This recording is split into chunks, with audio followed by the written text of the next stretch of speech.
Today is a great day to be a Marvel Snap player because Aurora from Alpha Flight is finally coming to Marvel Snap, and I'm going to break it all down for you right now.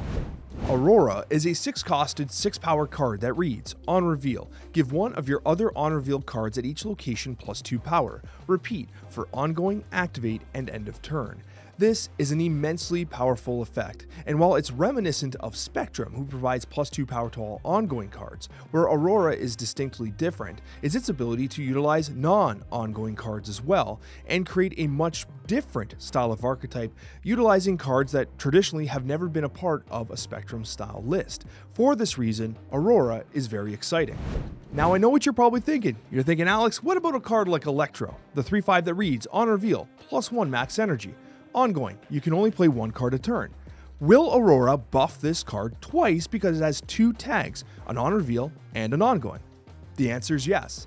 Aurora will buff this card twice, assuming it's the only card with these tags in a given location. Pair it with something like a Spider-Ham, who's an activate. The way that'll play out is Aurora will buff the Electro for its on reveal, plus 2. It'll do a plus 2 for its ongoing, and then it'll provide the Spider-Ham with an additional plus 2 for a total of 6 power at that given location. A pretty substantial buff. And it doesn't stop there, because Thanos is an example of an archetype defining card that loves Aurora for the reason that 2 of its stones, the Space Stone, on reveal, draw Thanos. Ongoing, nothing can stop you from playing Thanos, and of course, the Soul Stone, on reveal, draw a card. Ongoing, Thanos can't be discarded or destroyed. Both of these stones have 2 tags that Aurora can buff, making Aurora a shoo-in to amplify Thanos' power in the current Marvel Snap meta. And of course, that's only just the beginning, as new cards are being added to Marvel Snap each and every week. Whether it is an ongoing card, an on reveal, an end of turn, or an activate, it just might find itself in a brand new archetype with Aurora. And with that being said, let's talk about a couple decks.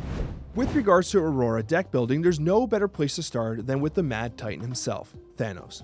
Thanos and Aurora go together perfectly because those stones are a key and integral part of Thanos' strategy. You play them down, their bodies on the board, they allow you to draw through your deck, but most importantly, their bodies on the board for Aurora to buff. And as you position them carefully, you just might be able to add a ton of power on the board that your opponent may not be expecting. I also, with this particular deck, wanted to utilize some cards that I felt were being underutilized in the Marvel Snap meta since their release. Cards like Awesome Andy and specifically Danger, who I had a lot of fun with. Awesome Andy obviously provides those stones some additional buff-centric play by making your board wider and harder to overcome for your opponent. But Danger really impressed me. Danger was a 4/6 activate, and as an activate, it gets buffed by Aurora, and of course, we only have a couple activates here with the likes of Spider-Ham and Danger. Ultimately, I felt that Armor was an excellent ongoing card to have as well, because Armor provides you with the opportunity to upset the plays of the Destroy shells, which are very common in the current Marvel Snap meta, and I mean, Destroy is always common.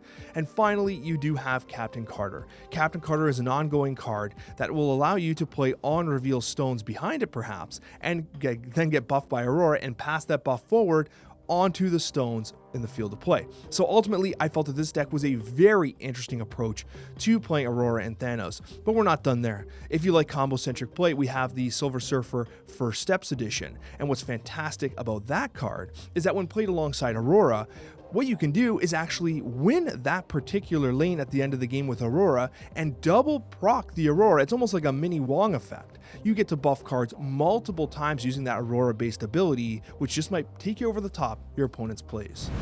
If you don't want to play Aurora Thanos, might I suggest Aurora Zoo.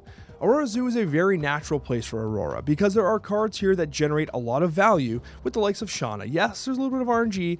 You're getting 3 random 1-drops. You don't know if they're going to be end of turn, on reveals, activates, or ongoings. You really don't know, but they're going to be something, and they're going to be there. It also discounts the likes of Mockingbird, who is a great card alongside Zombie Mr. Fantastic. With that Horde being generated, that's a card that can start in your deck. And of course, with Zombie Mr. Fantastic, he's an activate and an on reveal, giving Aurora a chance to double buff him.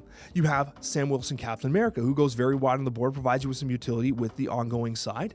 And of course, you have cards like Hawkeye Kate Bishop, who's going to put multiple either ongoing or on reveal cards on the field of play. And the Acid Arrow, while not staying on your side, is pretty disruptive in and of itself. This general game plan is a little more random with the likes of Shauna, but still provides Aurora with a lot of opportunities to go wide and go taller than a lot of your opponents are expecting. You also have the disruption capabilities of something like a Spider-Ham. There are great cards in this deck that do a lot of work in the Zoo archetype, and it wouldn't surprise me if this is one of the best places to play Aurora moving forward. So there you have it. Aurora, an Alpha Flight member, is now in Marvel Snap, and you can get her in your Series 5 packs in Marvel Snap today and embark on a deck building journey that I think is going to be very engaging for the times to come. Thank you so much for watching, and we'll see you on that next one.